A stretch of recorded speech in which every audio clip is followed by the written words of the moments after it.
Assalamu alaikum mai sauraro. Ina muku sallama irin ta addinin Musulunci wadda addini ya tanada.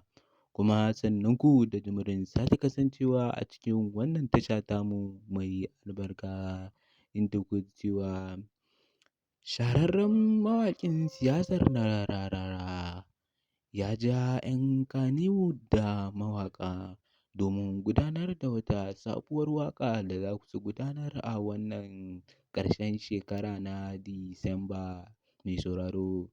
Indai wannan ne farkon ziyartarka cikin wannan tasha tamu mai albarka, ka daure ka danna mana subscribing, kana ka danna mana alamar ƙararrawa domin samun fitattun labaranmu da zarar mun ɗora.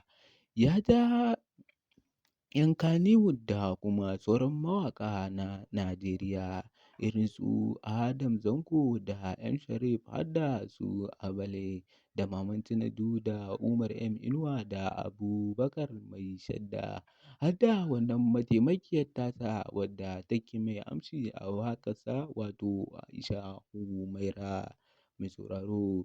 Ba don komai Rarara ya haɗa waɗannan tim na waƙa ba sai dai sabida su gudanar da waƙa don jan hankali ga 'yan siyasa inda Rararen a batun maganarsa da ya gudanar na jan hankali ga duk wani mawaƙi da zai taso a Najeriya.